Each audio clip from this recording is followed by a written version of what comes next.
gone on for you in the band and outside. So you're feeling good right now? Yeah, we're feeling great. I'm out in front of our warehouse right now doing rehearsals for the upcoming tour. We're stoked, album comes out Very, soon, so we're pumped. yeah. Seven Seas comes out June 12th. It sort of addresses the ebbs and flows of life. Um, how is it an evolution of sound since Any Port in a Storm? I think just having the confidence and control that we have always wanted, growing up and playing music. It's a lot of learning and a lot of reps and a lot of practice and a lot of even the like on the production side of things. There's always something new.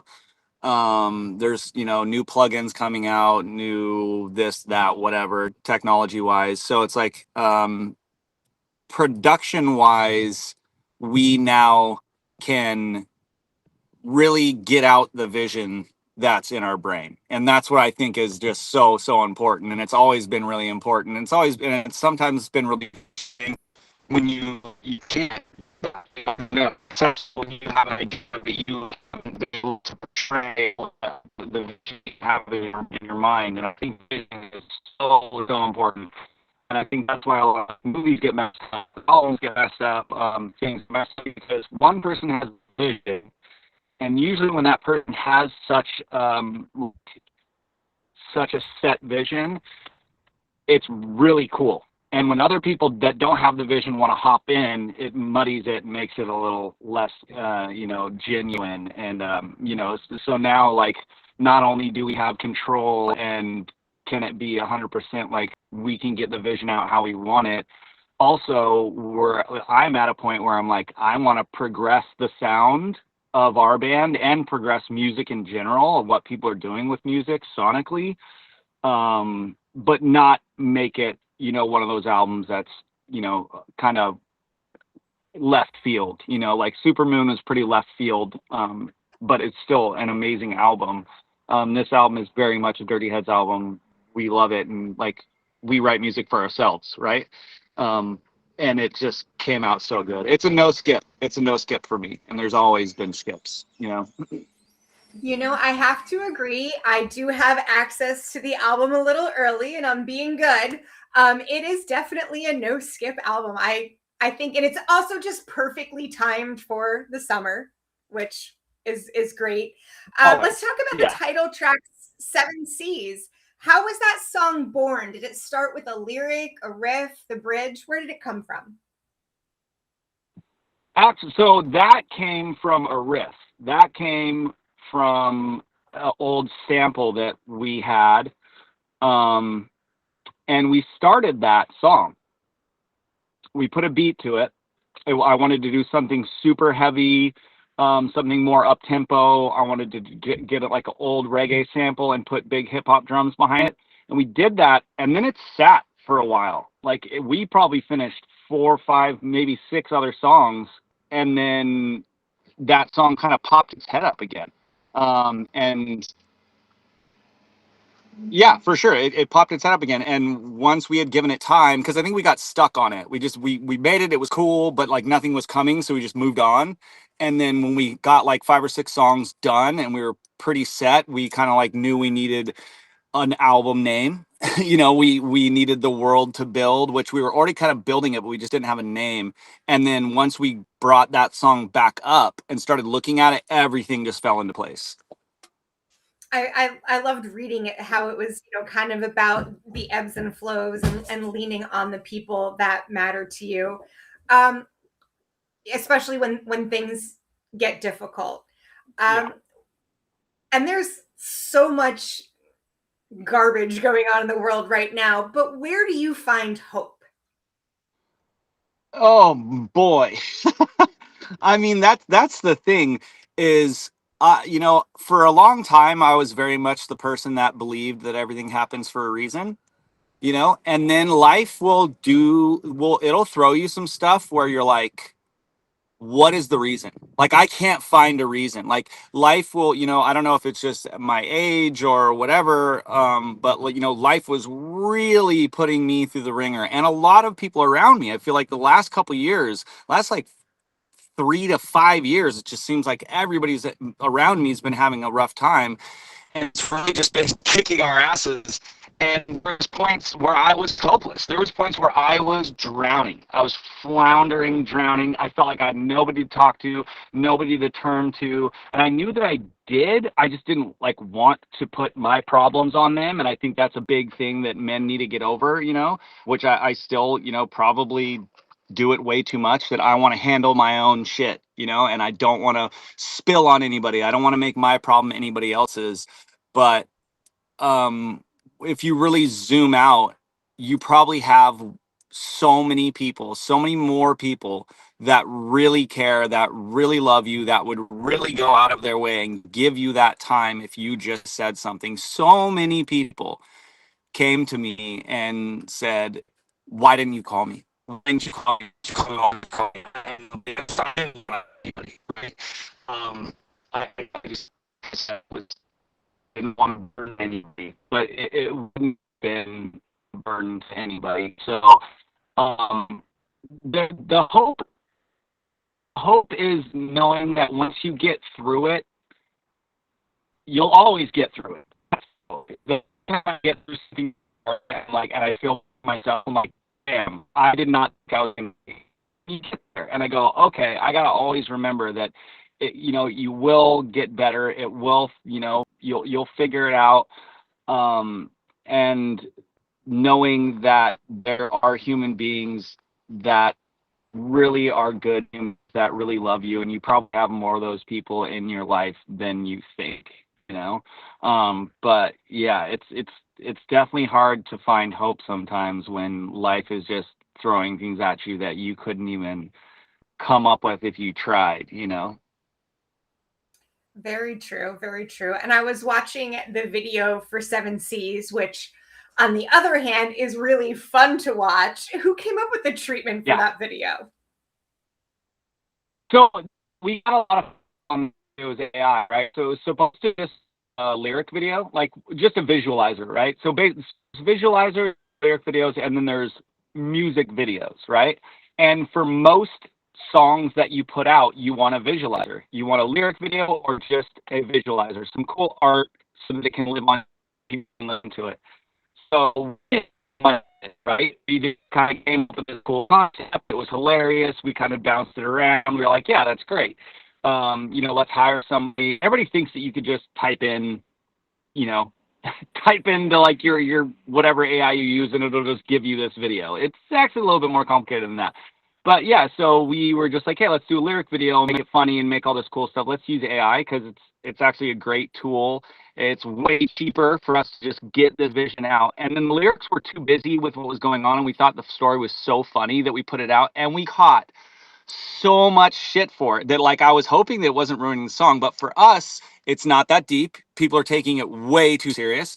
And on top of that, like, it's odd to me that people get upset with AI, especially non-artists. I don't know why. I think they're just like regurgitating what they heard, like AI slop, AI slop. It's like, why is this bothering you?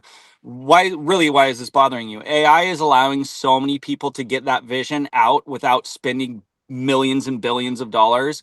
If you watched Ant-Man, The Avengers, Endgame, Avatar, all of those movies, they're all CGI, right?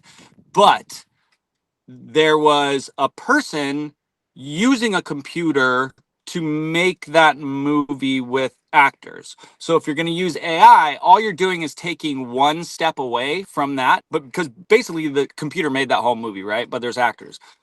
So you're taking one or two steps out of that and putting something out, and people are getting upset.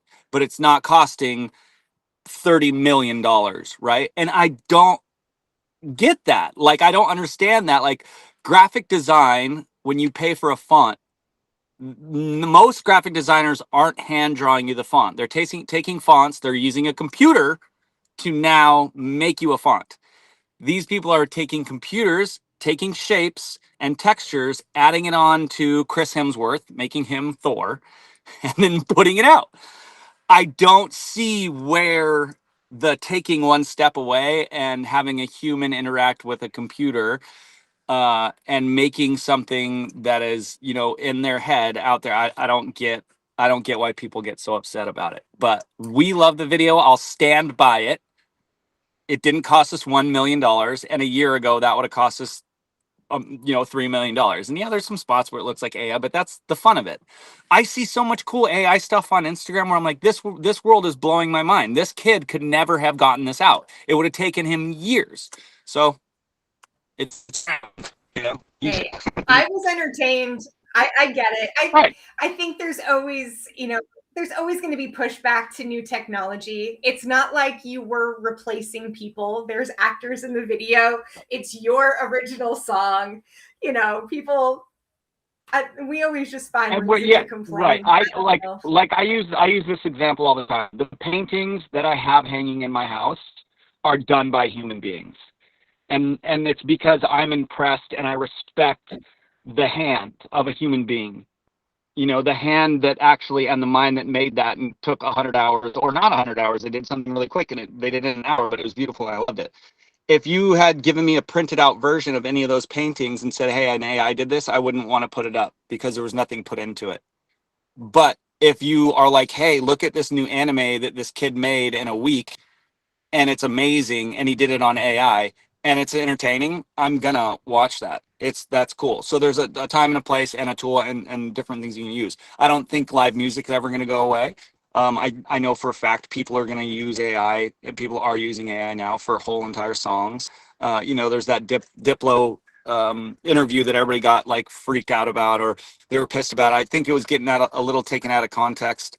You know, if he was, I think he was saying like if Disney or Coke or the NFL or somebody wanted a song to use for a commercial, he could just make it, right?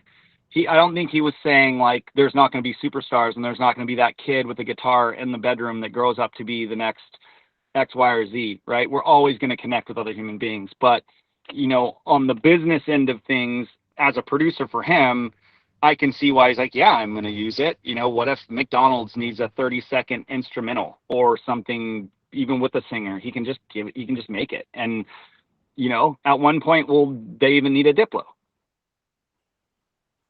Who knows? We'll never know. We're still here. We're still enjoying the music. What role do you think music videos have in 2026 when we haven't had a channel to tune into in way too Yeah. long? Well, I mean, somebody that kind of grew up with MTV and music videos, it's cool to see them come back around. You know, they're really important now. And there was a time where they kind of weren't, you know, like YouTube really wasn't popping for like videos. You couldn't really like make a song huge just from the video. But now, if you want to go that route, you can kind of be successful as a musician just from your music videos, just from your social media, just from your Instagram, just from your production and what you're doing with a camera. I think that's really cool. If you don't want to do that, you don't have to do that. If you can do all of it, cool, you know. But yeah, I think it's back to being, I think visualizers and music videos are super important because it just, like I said, it builds the world that you know that the artist is trying to make and that you want to be a part of as you know it just gives you more, you know. So I'm a fan of somebody, I just want more. I don't care where it comes from. I just want to, that person has that vision and I want to be in that vision more. If they can do it. Absolutely. Dirty Heads are good vibes at home, but I think you're best enjoyed live in concert. With 9 albums now, how do you go about crafting a set list? Uh, you know, you're never gonna make everybody happy. We learned that a long time ago. Balance. Like we like to think about it like we're chefs, right? We're a chef. We own a restaurant. You're coming in for the omakase. You're coming in for the chef special. You don't get to pick what I'm gonna feed you, but I want this 20-course meal to feel right. You know, you know, so you're not tasting, you're feeling. So I want the right type of energy to be there at the right time, where the energy picks up, where the energy goes down, where the energy picks back up. And then also, like you said, There's people that only want the old stuff. There's casuals that only want a couple of the, most popular songs. There's people in the middle that don't care at all. And then there's people that they're there to see the brand new song. So you kind of just got to balance and try and, pop, certain stuff in from all the albums, make yourself happy, try and make the fans happy, make it feel good and feel right without, kind of playing too much old or too much new stuff. Really, it's just a balance. And then, we change songs. Like we'll swap out nightly, or do the same thing.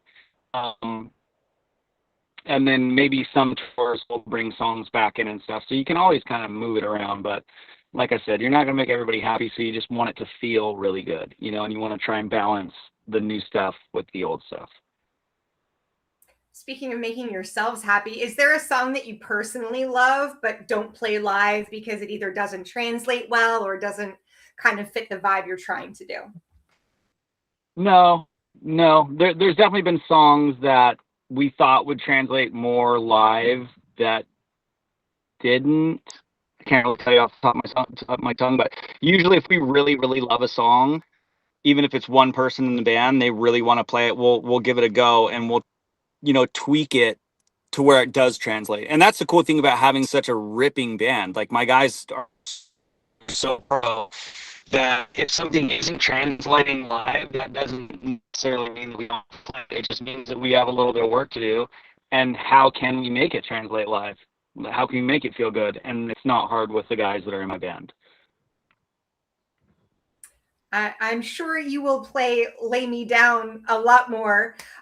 It was such a huge track for you guys. How do you and Duddy sort of push against the boundaries of what fans expect now from a Dirty Head song? So it's not too reggae, it's not too rock, but something that works for everyone.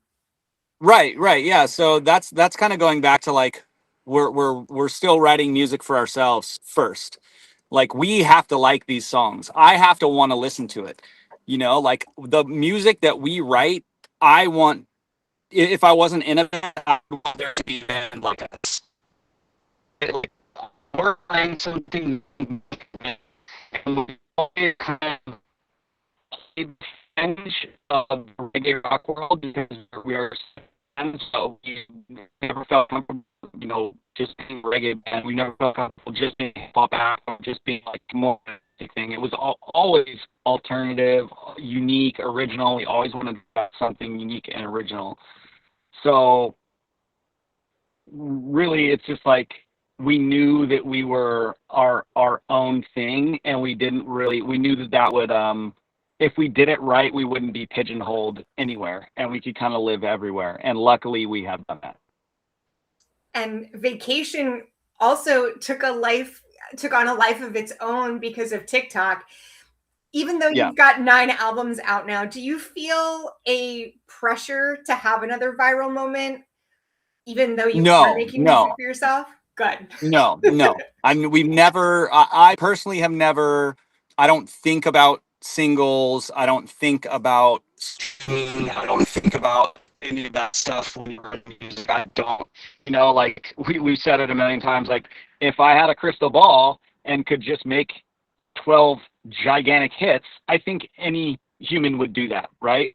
So if you're only trying to make hits, it's going to be disingenuous. I don't think it's going to be, if you're trying to write for other people and trying to write for what just sounds like on the radio for just to make a hit, I don't think you'll ever get it. I mean, I'm sure there are songwriters out there that maybe do, and they could disagree with me, but what I've learned for our band is that that's not the way it works. And it doesn't feel good, living in that world. So I would have never picked Play Me Down. We would have never picked Play Me Down. We kind of knew Vacation was special, but radio didn't like it. And 4 years later, TikTok got a hold of it. So you don't ever really know. Like, even as artists, we're so close to it. We don't know what singles are the singles. We just kind of are like, yeah, we like this song. We love it. We test it with friends and family and just hope for the best. And then the cool thing about streaming is that you can put the album out and the fans will let you know in a couple months which song is the one.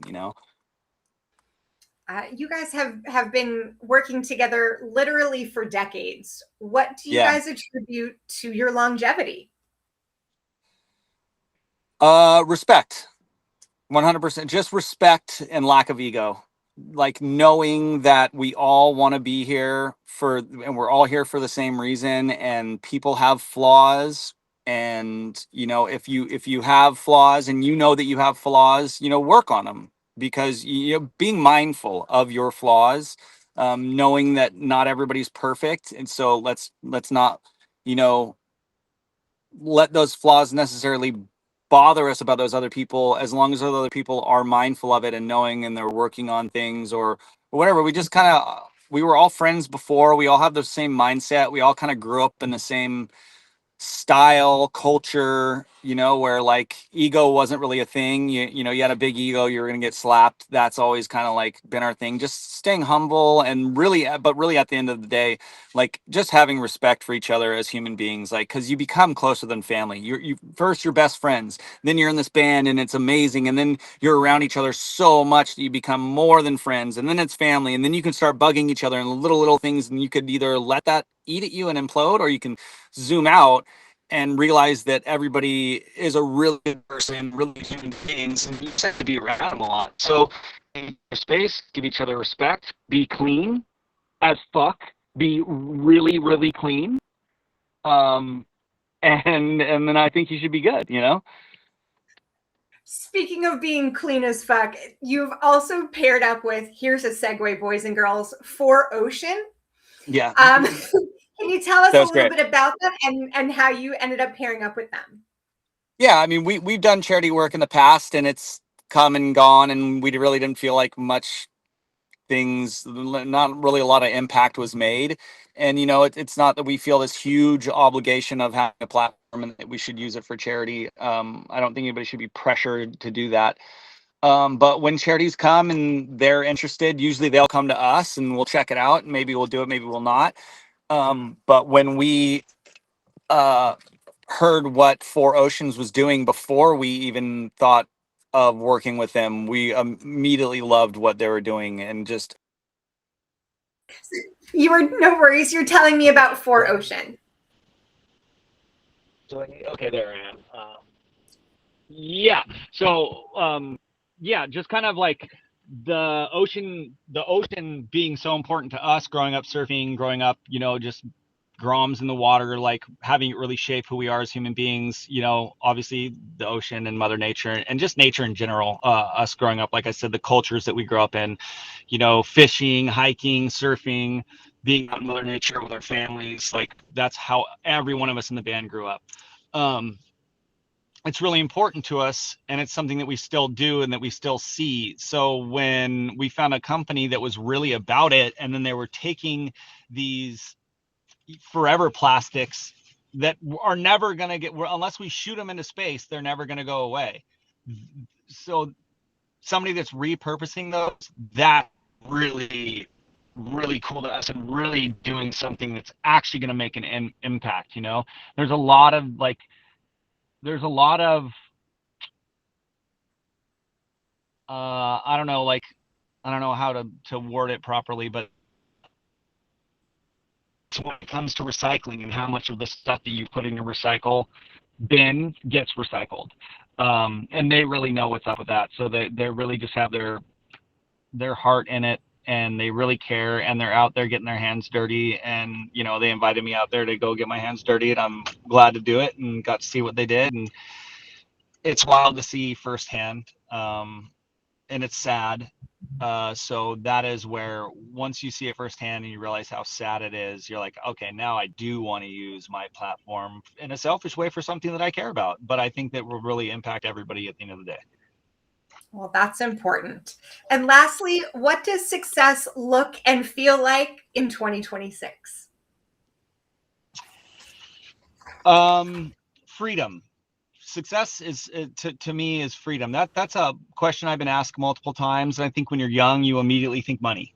Like some people still to that day, I think they just think money, success, money, money, money. I'll be successful. But yeah, in a way that can be. But I think having the freedom to live your life the way that you would like to live it, having more freedom, being able to live the life that you want to live it, that's really success to me. When I look around at the people that I think are successful, it doesn't really matter about the dollar amount. It really matters about like how do they want to live their life, and are they able to live it, and I think we're in a society where like the grind culture and the hustle culture is just, I'm not about it.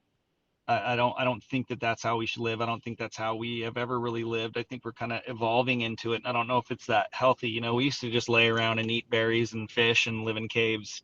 Like I think a lot of people still feel that and go, wow, I wish I could do that. And we're like forced, you're born and then you're kind of, if you live in America, kind of forced to be in this 9 to 5. So you can also find ways to become successful to where you have more time on your hand and freedom to do so with that time. So I think time and freedom is success to me, and we have worked our butts off and sacrificed a lot of time and a lot of freedom to get where we're at, and we have a lot of time and freedom, a lot more time and freedom on our hands now to do the things we want and spend time with our families, and it feels really good. And but we also love working and we love what we do, and it's our purpose in life. So that's, I think, the most grateful, the one thing I am the most grateful about is the fact that I think the success that I have, that I'm excited about, is that I found what I think is my purpose in life so early at like 16 or 17, and made it a reality. Well, it definitely is a reality because 7 Seas comes out next week. Thank you so much, Jared of Dirty Heads. Stay tuned for more. Thank you.